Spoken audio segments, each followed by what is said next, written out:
Hello students, good morning. Myself, Professor S.B. Bhendigeri, Department of Economics, are taking online classes for PUC first year commerce students. My dear students, in the last class, we had a discussion on the meaning and the network of outsourcing. I think all of you have understood that particular topic. Let us come to the today's online class. Today's topic is very interesting. I think this topic is new to you people and very important topic when it comes to the examination point of view. That is World Trade Organization. In short, that is called as WTO. WTO is an important milestone in the world history, and it is a step ahead global organization immediately after GATT, that is General Agreement on Trade and Tariff, which was established in 1945 with only 23 member countries as the Global Trade Organization to administer all multilateral trade agreements. After GATT agreement, WTO has become the worldwide famous organization, and most of the countries are accepted to become the member country of WTO because earlier in GATT agreement, GATT was restricted only for the trade and tariffs part, but here in WTO, world has gone one step ahead than GATT. In addition to trade and tariffs, it has also included the production of goods and services. So because of that, many more countries were accepted to be the member country of that World Trade Organization. Dear students, World Trade Organization was established on 1st January 1995. At present, WTO has 159 member countries. In the entire globe, 159 countries have accepted to be the members of World Trade Organization. And India has been a member country since its inception. On the day of establishment of World Trade Organization, India has got the membership of that particular organization. The present Director General is Roberto Azevedo. He is the present Director General of World Trade Organization. And the headquarters of WTO is in Geneva, that is in Switzerland. Okay. Through that headquarter, the WTO process is being continued. Okay. It is continuing today itself, today and also in the days to come. Okay. Right from beginning, WTO activities are running very systematically in throughout the world. So the headquarters of WTO is in Geneva, that is in Switzerland. Okay. So this is all about the introduction of World Trade Organization. Now coming to the heart of the WTO organization, that is purpose of the WTO. What was the purpose behind establishment of World Trade Organization in the globe? That we have to understand over here. What was the purpose? Purpose means why there was a need of WTO in those days. Is it necessary? If it is, for what purpose? We have to understand very systematically. Look at the first purpose of the WTO, that is to provide equal opportunities to all the member countries in the international market. Very interesting.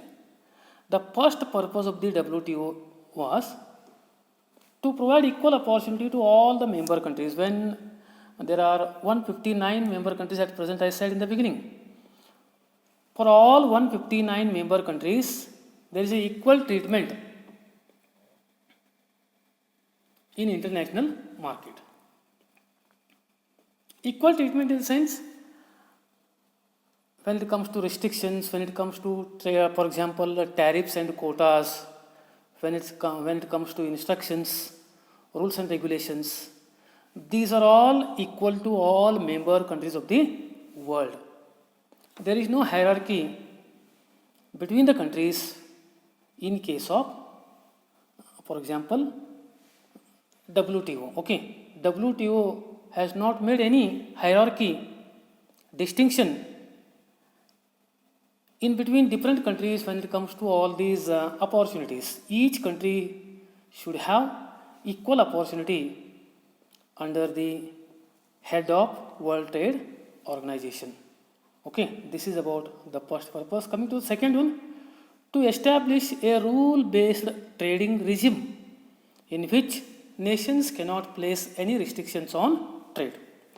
It is very interesting. The second purpose of the WTO was the rule-based trading regime, to introduce the rule-based trade system. Rule-based means when a member country is entering into trading, for example, activity, it has to follow certain rules and regulations. Those rules and regulations are common for all the member countries. While accepting these rules and regulations, no country cannot place any kind of restrictions on trade.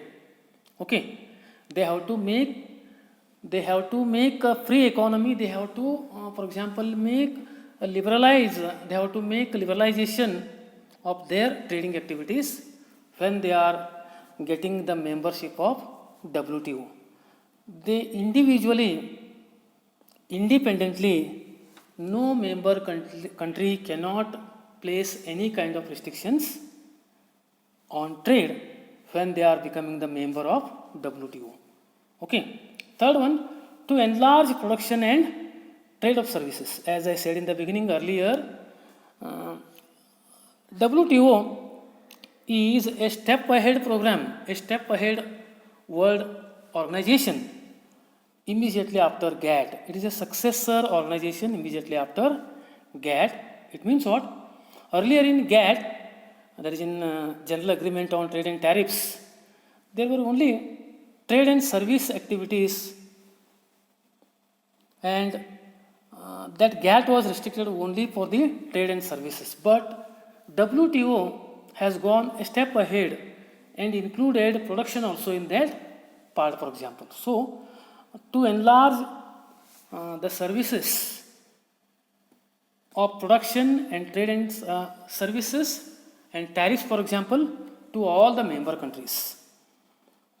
It is the purpose behind the WTO immediately after 1995. Next one, to utilize world resources at optimum level. It is very interesting.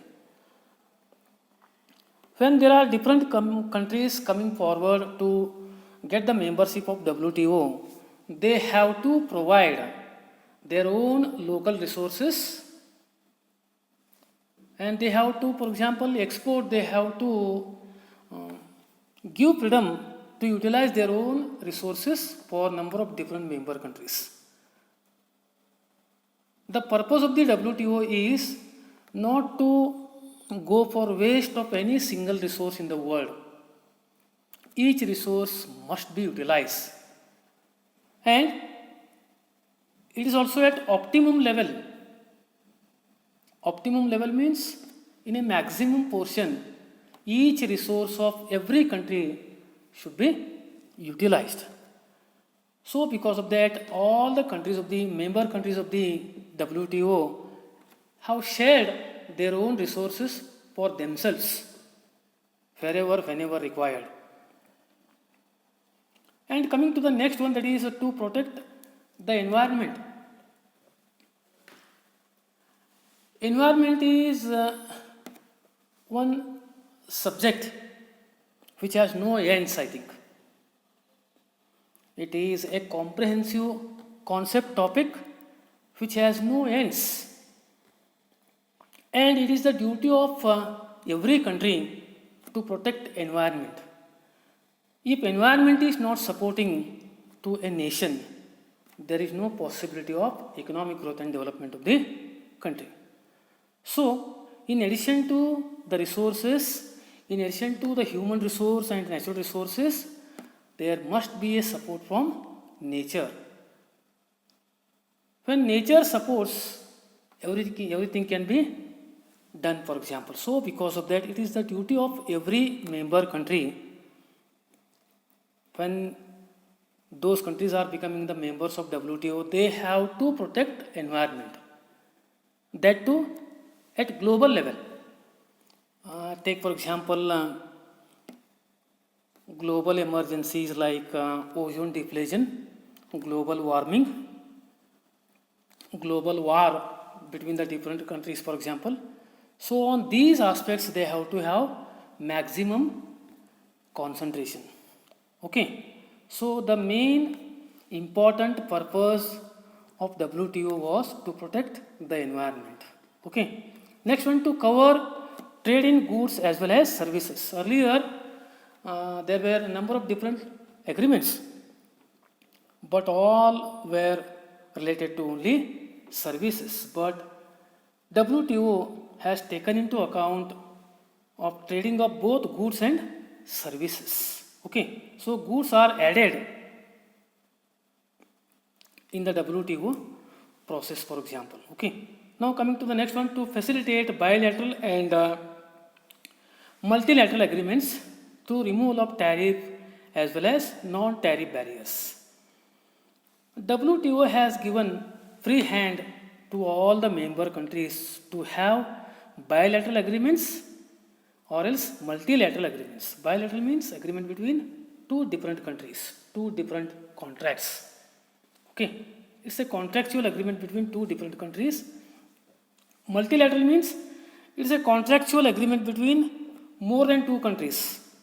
Okay, that is called as multilateral agreements. When these countries are agreed, contractually, legally, when these countries are agreed and signed for a particular aspect, they have to remove the tariffs as well as non-tariff barriers. Whatever tariff barriers are there and non-tariff barriers are there, they have to remove all these when they are agreed for a particular process of activity. This is also the purpose of World Trade Organization. Coming to the last purpose of WTO was to provide greater market access to all member countries. Very interesting. Whether the country is underdeveloping or else developing or else developed, all countries are equally accessible. All countries are equally having freedom to access greater market opportunities. When it comes to opportunities for entering into global market, they all are accessible. There is no restrictions placed in case of market, for example, operations. When it comes to WTO, WTO has freed all restrictions to provide greater market accessibility to all the member countries of the World Trade Organization. Okay, this is all about the purpose of the, for example, WTO. Especially in case of WTO,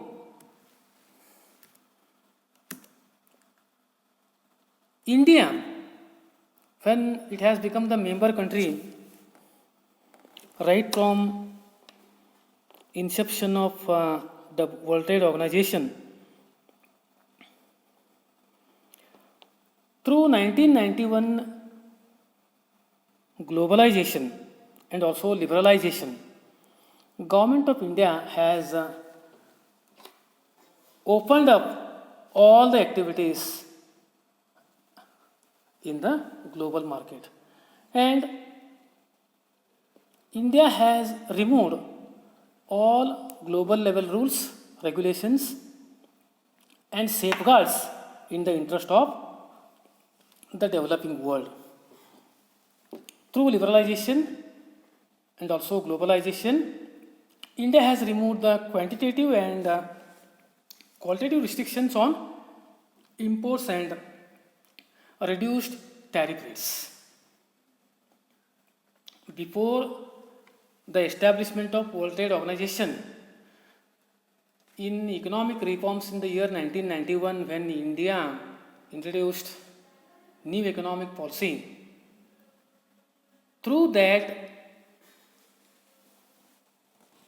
liberalization and globalization, India has made the Indian economy as open economy by removing all types of restrictions, rules, and minimizing the tariff rates and quotas, for example, to encourage imports. It helped India when India accepted the membership of WTO. Whatever WTO expected in 1995, that was done in 1991 only through economic reforms. Okay, so this is all about the World Trade Organization. Remaining part we shall discuss in the next class.